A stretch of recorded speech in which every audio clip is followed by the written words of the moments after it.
अस्सलाम वालेकुम फ्रेंड्स, कैसे हैं आप सब। उम्मीद करती हूँ सब खैरियत से होंगे, ठीक ठाक होंगे। मैं भी बिल्कुल ठीक अल्हम्दुलिल्लाह आप सबकी दुआओं से। जनाब, जैसा कि आपको नजर आ रहा है ना कि यहाँ पे मैं कपड़े प्रेस कर रही हूँ, तो क्यों कर रही हूँ बताती हूँ आपको, क्योंकि मैंने जाना है अम्मी की तरफ। और आपको पता ही है कि मैं रोज जो है सुबह के टाइम जा रही हूँ अम्मी की तरफ, तो बस बच्चों के कपड़े प्रेस करके ना रीशा रमीजा के साथ ले जाती हूँ। वो गई हुई है स्कूल से ऐसे ही आएंगी तो फिर वो उधर ही सीधा आएंगी, उनका ऑटो वाला जो है वहीं पे उनको छोड़ देगा या उनके पापा छोड़ देंगे। तो बस उनके कपड़े प्रेस करके साथ बैग में रख लेती हूँ ताकि मुझे कोई टेंशन ना हो वहाँ पे, क्योंकि इस तरह अगर मैं वहां पे जाके बच्चों के कपड़े प्रेस वगैरह करती ना तो मेरा टाइम जो है वो वेस्ट होना था। मैंने कहा चले घर से ही करके ना तो बैग में रख लूंगी। और ये रमीजा का जो है ना मैं कुर्ता जो है सॉरी वो प्रेस कर रही थी, और सालेहा को मैं घर से तैयार करके नहला के फ्रेश करके साथ ले जाती हूँ। और उन दोनों को जो है ना रीशा रमीजा को वहाँ पे जाके फ्रेश करती हूँ और साथ में कुछ खाने वगैरह को देती हूँ या सारा कर लेती है। वहाँ पे जाने का एक फायदा ये हुआ है कि वहाँ पे भाभी और सारा जो है ना मिलके सारा कुछ मैनेज कर लेती है, इन सबको देख लेती है। तो मैं जो है ना अपनी कटिंग स्टिचिंग का जो काम है ना उसको खत्म कर लेती। लेकिन ये ज्यादा दिन नहीं होगा, 1-2 दिन की बस बात है, फिर मैंने घर आके अपनी नॉर्मल रूटीन की तरफ आ जाना है। तो खैर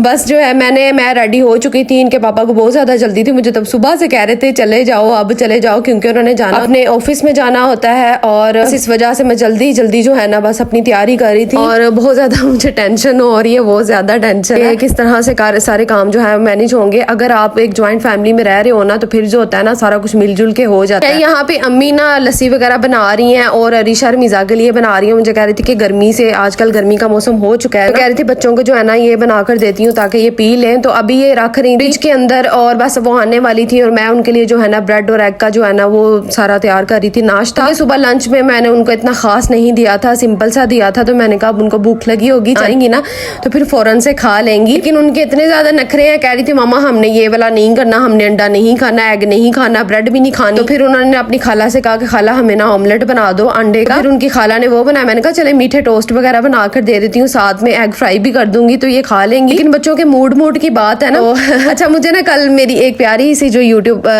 फ्रेंड है उन्होंने मुझे कमेंट किया, उन्होंने कहा कि आपके ना हाथ देख के और आपके जो आर्म्स देख के ना तो फील हो रहा है कि आप थोड़ी हेल्थी हैं। तो मैं यकीन माने कि शादी से पहले मैं बहुत ज्यादा स्लिम एंड स्मार्ट थी और बहुत ज्यादा थी। तो अब जो है शादी के बाद काफी ज्यादा फर्क पड़ जाता है जब आप बच्चे हो जाते हैं। तो मेरी माशाल्लाह से जो तीनों बेटियां ना वो ऑपरेट के साथ हुई हैं, इस वजह से बड़ा डिफरेंस हो जाता है, बड़ा ना फर्क पड़ जाता है। अभी भी मैं हेल्थी हूँ और बस बहुत जल्दी जो है ना फिर डाइट स्टार्ट करूंगी, लेकिन अभी नहीं, और कब करूंगी ये भी आपको बताऊंगी। खैर यहाँ पे अम्मी जो है अभी ना मैं जल्दी चली गई थी अम्मी की तरफ, तो बाकी सब जो है ना भाभी जो थी वो ऊपर थी, ऊपर वाले पोर्शन में थी। भाई वगैरह को उन्होंने उठाना होता है, यहाँ उनके लिए जो है ना सब कुछ रेडी करना होता है, कपड़े वगैरह प्रेस तो पहले ही उन्होंने किया होता है। अम्मी उठी हुई थी, सारा भी अंदर लेटी थी क्योंकि सहरी के बाद वो जाके सोती है। और अम्मी जो है ना वो मेरे साथ किचन में फिर लगी हुई थी, साथ साथ वो बर्तनों को देख रही थी, साथ साथ जो है ना कोई काम वो करती रहती है। अम्मी जो है ना वो कभी भी फारिग नहीं रहती, कभी डस्टिंग कर रही होती, कभी कुछ। अगर उनको जितना मर्जी हम रोक लेना फिर हम सोचते हैं कि काम करती रहेंगी ना तो वो बिल्कुल ठीक रहेंगी, चलती फिरती रहेंगी तो बिल्कुल ठीक रहेंगे। एक इंसान जब बैठ जाता है ना, काम वगैरह नहीं करता तो उतना ही बीमार हो जाता है, उतना ही फिर ना ठीक नहीं रहता। तो इंसान को ना अपने आप को एक्टिव रखने के लिए कुछ ना कुछ करते रहना चाहिए, लाइफ में आराम नहीं करना चाहिए, लगे रहना चाहिए। तो हम जो है ना अम्मी ने हमेशा जो है ना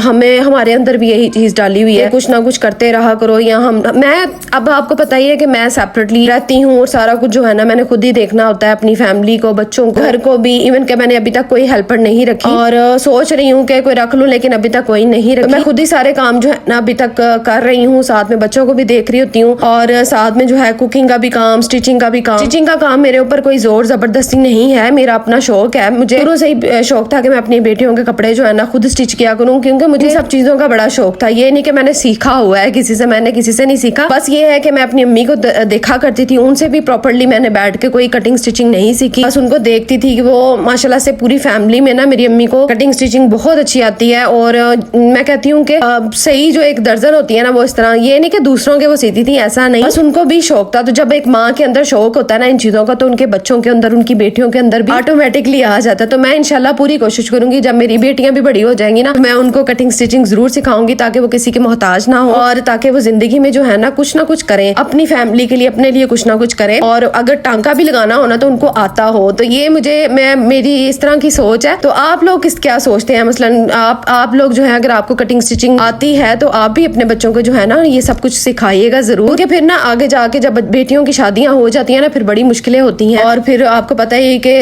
फैमिली के तरह की होती है, ससुराल वाले भी कुछ अच्छे होते हैं, कुछ नहीं भी होते, कुछ बातें करते हैं, कुछ नहीं भी करते, कुछ बहुत अच्छे होते हैं। तो मुझे किसी ने आज तक वैसे कोई बात नहीं की की मेरी ससुराल वालों में मेरी जो नंद है उन्होंने भी कोई बात नहीं की आज तक, और ना ही मैंने किसी को मौका दिया है, क्योंकि मैं जो है ना अपना काम खुद करना पसंद करती हूँ कि मैं इसके ऊपर डिपेंड ना रहूँ, मैं खुद ही सारा जो है ना खुद ही करूँ, अपनी बेटियों की जिम्मेदारी भी मैं खुद ही उठाऊँ। हालांकि मेरे हस्बैंड ने मुझे कभी भी नहीं कहा कि तुम खुद कटिंग स्टिचिंग करो, इनके जो है ना रेडीमेड भी आ सकते हैं, लेकिन रेडीमेड का मैं आज आपको बताती हूँ कि मुझे बिल्कुल भी बाहर के जो है ना डिजाइनिंग अच्छी नहीं लगती। और सबसे बड़ी बात पता है क्या, उनका फैब्रिक जो है ना आप एक दो धुलाई में जब वॉश करेंगे ना उसको ढीला सा पड़ जाता है, खराब सा हो जाता है। और जो आपने खुद डिजाइनिंग की होती है ना, आप अगर कटिंग स्टिचिंग आपको आती है ना, तो मेरा ख्याल है कि आप एक नॉर्मल से सिंपल से कपड़े को भी ना डिजाइन करके एक रेडीमेड से भी बढ़ के लुक दे सकती हैं। तो मेरी सोच इस तरह की है। तो खैर मेरी कोशिश भी यही होती है कि मैं बस ज्यादातर ब्रांडेड कपड़े जो है ना उन्हीं को स्टिच करती हूँ। ऐसा नहीं मैं लोकल मार्केट से भी लेके ना एक कपड़े को जो है ना डिजाइनिंग देके उसको रेडीमेड स्टाइल में देके जो है ना उसकी ले आती हूँ। खैर आज के ब्लॉग को यहीं पे खत्म करते हैं। अपना बहुत सारा ख्याल रखिएगा, दुआ में याद रखिएगा। अल्लाह हाफिज।